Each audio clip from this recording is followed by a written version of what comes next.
Hello viewers, সবাই কেমন আছো? আশা করি সবাই খুব ভালো আছো। আজকে আবারও চলে এলাম তোমাদের সাথে ছোট্ট একটা ভিডিও শেয়ার করার জন্য। স্নান করে চলে গেছিলাম ছাদ বাগানে কিছু ফুল তোলার জন্য। জানো তো, রোজ যদি এরকম এত এত ফুল পাওয়া যেত ঠাকুরকে সাজানোর জন্য, রোজ না এতটা ফুল পাওয়া যায় না জানো তো, আজকের ওয়েদারটা ছিল খুব সুন্দর। প্রথমে ছাদে গিয়ে দেখলাম একটু মেঘ করে এসছে, পুরো আকাশটা অন্ধকার হয়ে গেছে। আমি তো পুজো টুজো দিয়ে চলে গেলাম রান্নাঘরে রান্না করার জন্য। আজকে তো রবিবার, সেই জন্য আজকে হবে বাড়িতে মাংস, শুধু মাংসই করব, আর কিছু করব না। সব কিছু কেটে কুটে নিয়ে এবার শুরু করলাম রান্না করা। আমি না প্রথম ভিডিও এরকমভাবে একদম এডিট করতে পারতাম না। ফোন দেখে একটু একটু করে শিখেছি কীভাবে ভিডিও এডিট করতে হয়, তা পুরোপুরি শিখিনি। তাও যদি তোমরা একটু ভিডিওতে ভালোবাসা দিতে। ভিডিও পোস্ট করার পরে একটু ভিউজ হয় না, ওই জন্য মাঝে মধ্যে মনে হয় ভিডিও করাটাই ছেড়ে দেবো।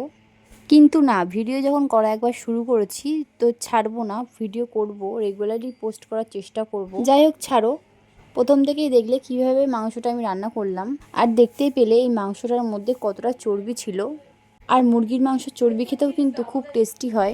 সকালে কিন্তু ছিল আকাশটা পুরো মেঘলা করে, আর এখন দেখো পুরো পরিষ্কার। সূর্যের এতটাই তাপ যে তাকানো যাচ্ছে না। মাংস কিন্তু হয়ে গেছে। আজকের মতো এতটুকুই, টাটা বাই।